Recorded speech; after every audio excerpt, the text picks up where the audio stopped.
Hello everyone, TVI Tornado here, and today we'll be discussing Tournament 5, the Theme Team Tournament. Tournament 5 allowed players to have the most freedom they've ever had in past tournaments, since they were essentially allowed to have any team they wanted. The only catch being that they had to justify which Pokemon represented a certain aspect of their theme. So for example, players could have an evolution team, and the theme would be that each Pokemon on their team is an evolution of Eevee. There were a lot of interesting themes that players picked, but before we go into the teams, let's just discuss Tournament 5 a little bit before going into the breakdown. So stick around, because later on in the video, I'll be ranking each team out of 10. So the format for this tournament is single 6v6. This means that whichever theme that a player chose, they had to have 6 representatives in the form of a Pokemon that best highlighted what theme they were trying to showcase. The themes were then judged by Sarah, who was in charge of the trainer cards, and if there were any issues with the theme, or the Pokemon that were representing it, then she'd bring it to admin's attention. Yet again, we banned the Ruin and Legendary Pokemon, however we did allow 1 Paradox Pokemon per team, provided you could justify its inclusion. Any Terra type was allowed for a Pokemon, and they were set to level 50. No duplicate Pokemon or held items were allowed. And then finally, any egg on tutor moves were allowed, as well as no restrictions to IVs, EVs or natures. And disqualification would be discussed with admin if players were unable to complete their games. Tournament 5's analysis and statistics are as followed.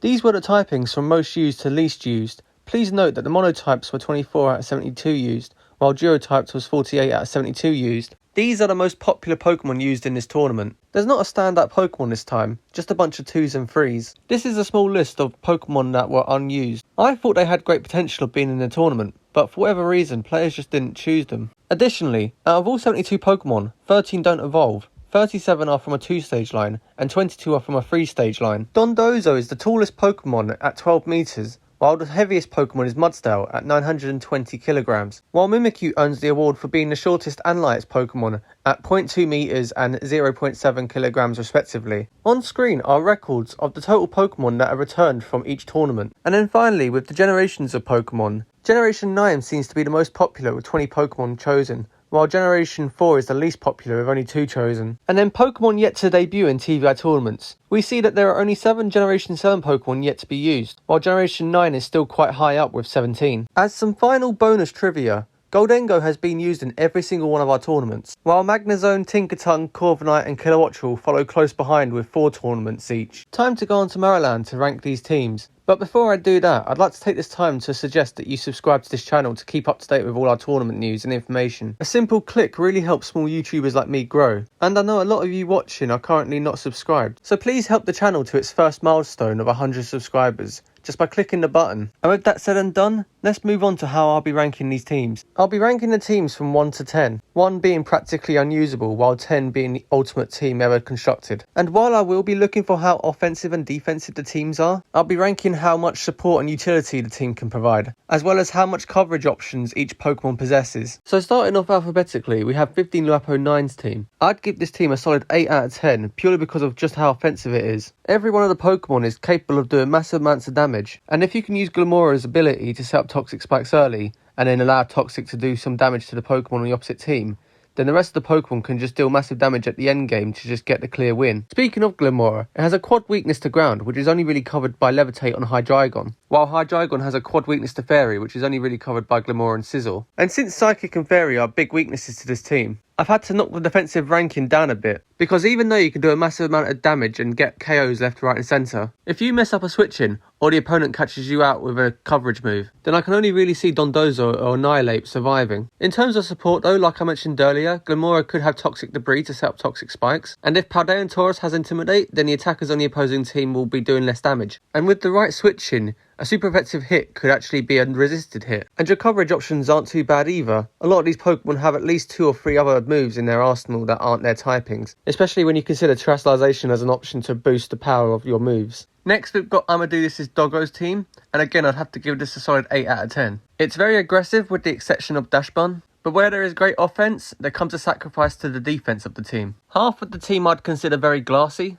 and with 2 big weaknesses to water and ground, which are quite common in the metagame, you haven't really got any switching options because each Pokemon will take neutral or super effective damage from it. But speaking of switching, If you shift your attention to Steel, you notice that there are 3 resistances and 2 weaknesses, which is quite nice. And Fire typing is looking very interesting, because if Handstone has the Fluffy ability, then you have 2 Fire weaknesses, but then Dashbun, Arcanine and Houndoom could have abilities that absorb Fire, which could turn the tables in a game and give you the advantage. Although Arcanine could also have Intimidate, which would help your team out quite nicely. And if you're able to set up a Sandstorm, then Lycanroc and Houndstone could have a really good advantage in the game, especially with Lycanroc's Tough Claws abilities or Houndstone's Sandrush ability. And in terms of coverage, again, a lot of these Pokemon can get multiple different moves. Some of these being Accelerock, Extreme Speed and Shadow Sneak, which can be very beneficial if you're struggling to get a speed advantage. Jay Sharona gets 8.5 out of 10 for a few reasons. Offensively and defensively, you've got a very good structured team. You've got a very nice mix of physical and special attackers. While defensively, if you could ignore the 3 fire weaknesses, everything else is covered quite nicely. Especially considering that Annihilate and Kingambit are already naturally bulky. And they have great synergy with each other, which is a common theme in this team. Tinkaton's ground weakness is covered by Decidueye's resistance, while its Steel Fairy typing helps out with Decidueye's weaknesses to Ice, Flying and Dark. And just the inclusion of Hisui and Zoroark provides both utility and support, since you could bring it early game to throw your opponent off to get a good advantage, or if things aren't going your way, you can bring it late game and you can turn the tables. It's not just Zoroark's ability that can provide support for the team. Both Annihilate and Kingambit could be running Defiant, which indirectly help out other physical attackers on your team, considering that the opponents may be off-put by using things like Charm or Intimidate. And then finally, in terms of coverage, I'm giving it 8 out of 10 because I know a lot of these Pokemon can get access to different moves. Additionally, a lot of these Pokemon benefit from a well-timed Terrestrialization, so if any of these Pokemon are carrying Terra Blast, what could seem like a disadvantage could quite quickly turn into an advantage and allow you to win the game.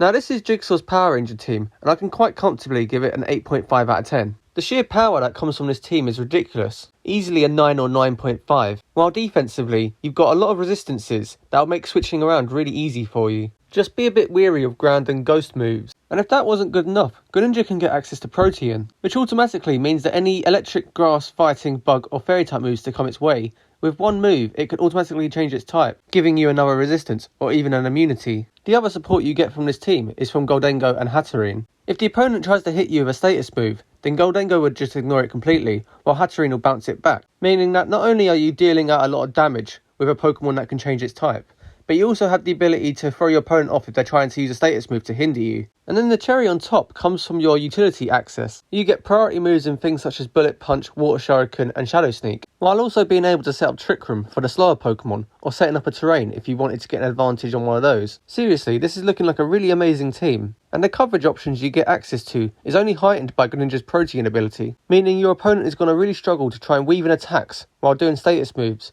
while also trying to prepare for any super effective hit that comes its way. Kieran Johnson has gone for his One Piece team. And while at first I thought it was quite bad and I was going to rank it lower, after analysing it a little bit more, I realised an 8.5 out of 10 is probably worthy for it. It's fairly aggressive considering how Cinderace and Meowscarada can do massive damage, especially with their abilities that change their types. And with 2 normal types in your team, the coverage moves they get access to is ridiculous. They're essentially a Fire and Psychic type, with access to a lot more coverage moves. So while these 4 do provide the offense and the coverage, Amoonguss and Dashbun just hold them back a little bit. That's not to say that they're bad choices for this team. They have more of a role in utility, since Amoonguss can use Spore or Toxic, while Dashbun gets access to things like Charm and Roar. And then defensively, while Cinderace and Meowscarada are quite frail, if they've been given the Libero and Protean ability, then all their weaknesses become resistances or immunities, and it could allow them to survive a game-changing blow. Not to mention that Farigiraf and Amoonguss are naturally bulky, meaning some pivoting and switching around could allow you to get the advantage in a game.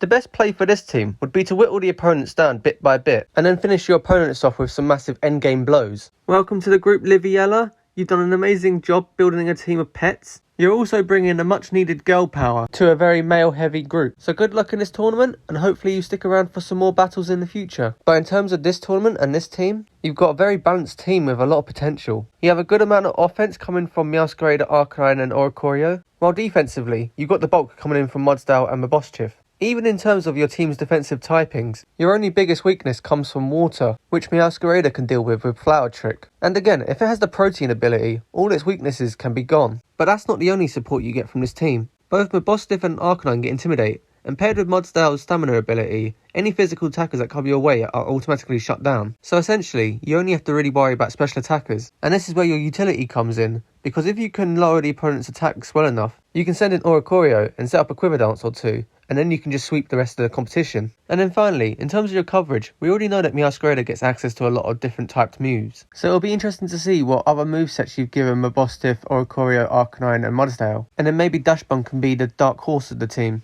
by providing different utility options. Now we have Nico's team of bird Pokemon. I've given it an 8 out of 10 because on paper it's actually really good. But when you analyse it and rank it based off offensive, defensive, support, utility and coverage criteria, you realise there's more to the story. Offensively, you've got the big hitters from things like Espathra, Kilowattrel, Iron Bundle and Pelipper. However, they mainly have to rely on their stab options. They don't get much coverage options, so if you come up against an opponent that can wall you, then you're pretty much done for. And then defensively, at least one of these Pokemon are going to need a Focus Sash. And then there's a lot of weaknesses to Electric, Ice, Rock, Ghost and Dark that aren't really checked by much, besides maybe Pelipper if it has Drizzle. But speaking of Pelipper's Drizzle ability, that's one of the many things that will help support the team. You boost the power of Iron Bundle's Water-type moves, while helping Thunder and Hurricane be 100% accurate for Kilowattrel. You also get support from Corviknight and Kilowattrel. Mirror Armor will block out any Intimidators, while Competitive will allow you to boost your special attack up even more. But you've also got the option in Volt Absorb, which will allow you to switch into an electric type move that will be super effective on your team and absorb it. And then for your utility options, you've got Roost for longevity, while setting up Tailwind will double your speed for 4 turns. And even the likes of Lumina Crash on Espathra will indirectly help the likes of Iron Bundle and Kilowattrel get a late KO. Next we have Sarah's team, and she's gone for a Harry Potter theme. And in all fairness, the team isn't half bad. She's got very nice physical and special offense coming from at least half her team. And the coverage moves she has at her disposal are pretty good, all things considered. She's gone for Talonflame, which we all know can set up Tailwind really well, which is great utility for a team that could use the extra speed. Or if she wanted to go the opposite way and use Glare on her Sandaconda to slow the opponents down, then that's another option for utility. She's also got great supportive options with things such as Salamance's Intimidate,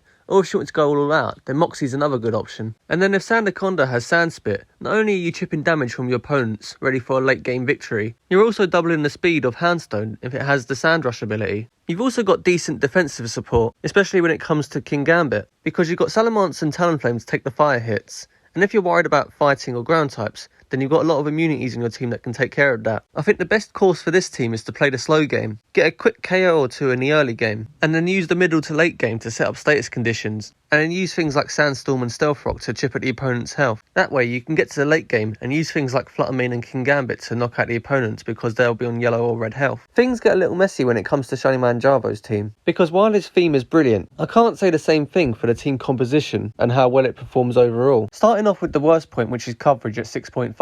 You've gone for 3 evolutions, which are well known for not having the greatest coverage. Jolteon, Vaporeon and Sylveon will mainly have electric, water and fairy moves respectively. And then you've got Orthworm, which will mainly have Iron Head and possibly Body Press. And then Amoonguss and Roaring Moon are mainly stuck with their stab moves too. Your best hope for coverage would come in the form of a Terrestrialization, to use an unexpected Terra Blast. Moving on to your offensive stance, which I'll put at 7. Because of how limited your coverage is, even though you'll be doing decent damage, you won't get the full range of move typings. And then individually, Roaring Moon is probably your heaviest hitter, followed by the evolutions. But because they're all special attackers, it means that if the opponent has a special wall, you're kind of screwed. Things do get better with your support though. Orthworm helps Jolteon out with its ground weakness with its Earth Eater ability, and Jolteon helps out Vaporeon with its Volt Absorb ability. And long story short, you can switch around quite comfortably knowing that you'll have a resisted hit coming your way. But where your team truly shines is from its utility and defensive stance. Amoonguss can use Spore and Toxic to throw your opponents off. Meanwhile, Orthworm gets Shed Tail, which will allow you to set up a substitute. And then even though this team isn't very aggressive, defensively, with the right matchups, you can tank a physical or special hit and not have to worry too much about a one-hit knockout. Humanoid Pokemon is what Spidermark86 chose for his theme, and I've ranked it a solid 8 out of 10 for multiple reasons. It's both physically and specially offensive, and with abilities such as Guts, Defiant and Quark Drive, that power is only heightened under certain conditions. It's not the greatest defensively, especially with a quad weakness to fighting, as well as 3 poison, steel and fairy weaknesses. However, Grimmsnarl can somewhat fix that, with its Prankster ability and access to Reflect, Light Screen and Parting Shot. You can also reduce the damage output from things like Will-O-Wisp from Gardevoir and Ceruledge. Other utility comes in the form of Trick Room, if you wanted to make sure that Hairy Armor and King Gambit went first each turn. There is definitely a lot of room for different strategies to be played out in each game, especially considering how dangerous this team can be once it sets itself up. Because while Grimmsnarl is there just to stomp the opponents and to slow them down, you'll have all these different coverage moves coming from Hairy Armor, Gardevoir and Ceruledge, as well as maybe Iron Valiant. And then if you can't set up a Trick Room, or if you can't get the speed to go your way because the opponent set up a Tailwind, then at least you can use priority moves in things such as Sucker Punch, Shadow Sneak and Bullet Punch. We then move on to my team, which has been given 8.5 out of 10. It's a fairly aggressive team, with a lot of different move typings coming the opponent's way. But where this team shines is in its defences. Over half of the team are naturally bulky in either defence or special defence, and the support the team receives when it comes to switching around is brilliant. There's at least one check to every weakness, meaning I can switch around for at least neutral or resisted damage. And then other support I get from the team come from Intimidate from Arcanine and Crocodile. If I have given them Intimidate, it means I'll only have to worry about special attackers. And then Magnezone gets access to Magnet Pool, which means if I'm struggling against the likes of Corviknight and Kingambit, I can lock those Pokemon in and then take them out without them having to switch out. And then in terms of utility, every single one of these Pokemon get access to at least one status move that can work really well depending on which strategy I choose to go for. I can set up Stealth Rocks, I can paralyze or burn my opponent, I can set up Light Screen or Reflect, or even use Trick Room to make my slower Pokemon faster. And if I really wanted to, I could stall out my opponent with a mixture of status moves, and then finish them off in the endgame. And my coverage options aren't too bad, except maybe Sylveon. Sylveon is definitely going to struggle against Poison and Steel types, so I better make sure that Arcanine and Crocodile stay in the battle. And then last, but certainly not least, we have Wizzy's team. Wizzy's team is very interesting. It mainly consists of Ghost and Normal types. With the exception of Gardevoir, having a team of nothing but Ghost and Normal types means that it's very aggressive in terms of offense and defense, as well as having amazing coverage options. Over half of the Pokemon on the team will have options to different coverage moves, meaning that it can throw the opponent off when it throws a surprise attack. Not to mention that because there's only Ghost and Normal types, the support that the two have in terms of synergy is ridiculous. If you try to use a fighting type move on Greedent or Kamala, then you've got 4 options to switch into that would basically do nothing. And then if you try to use a Ghost move on Mimikyu or Gardevoir, then you've got 3 options to switch into that will be completely immune damage, especially considering how Illusion and Disguise are both amazing abilities to really stump your opponent. Zoroark will be very difficult to target, especially if it can take an immune hit. And then with Mimikyu's Disguise ability, you have options with Will-O-Wisp or Swords Dance, or if you wanted to get 2 really powerful hits in, then Disguise will allow just that. And we haven't even spoken about the offensive and defensive prowess. Offensively, this team can really put the work in. And then defensively, about half of the team are going to survive at least 1 or 2 hits before going down. So yeah, definitely 9 out of 10 just because of how offensive and defensive it is, as well as having great access to utility moves and coverage. So they were all the trainer cards. I had an amazing time analysing each team, and the themes that you all chose were phenomenal, each one unique and bringing a new concept to the table. On screen now are the rankings from highest to lowest, Wizzy being at the top with 9 out of 10, while Shiny Manjaro is at the bottom with 7.5 out of 10. None of these teams are inherently bad, these are just the rankings I personally feel that they deserved based on offensive and defensive prowess, as well as how much support, utility and coverage they provide for the team. The teams are split into Group A and Group B.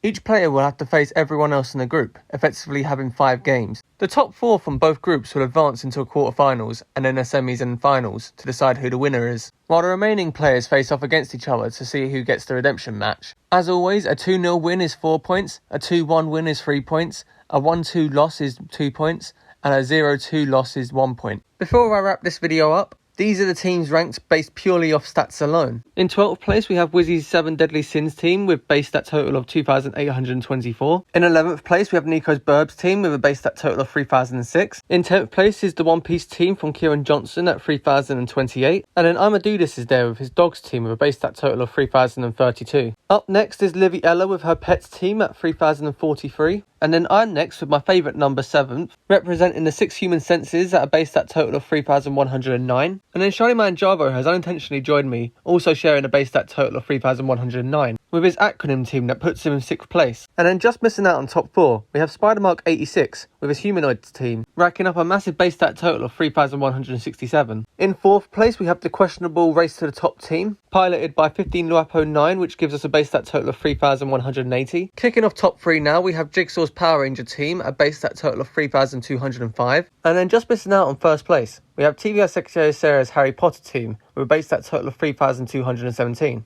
And then finally, representing the Fire Emblem franchise, we have Jay Shirona's Unifiers of Fodland team, sitting at a massive 3,221 base stat total. These are the highest total of any given stat. For the first time ever, there's a unique candidate for each category, so it'll be interesting to see if the stats play a part in how the teams clash against each other. And with all of that, that just about wraps up this video. Good luck to everyone taking part in this tournament. Any games I play against you will be uploaded as future YouTube videos. And if you, dear viewer, would like to get involved in these tournaments, then let us know down in the comments. Make sure to also like and subscribe so I know that this content is worth it, because otherwise I'll have no idea who my audience is. So for those who don't know, I've been TVI Tornado. Make sure to battle hard and to team build to the best of your abilities, and I'll see you all in the next video.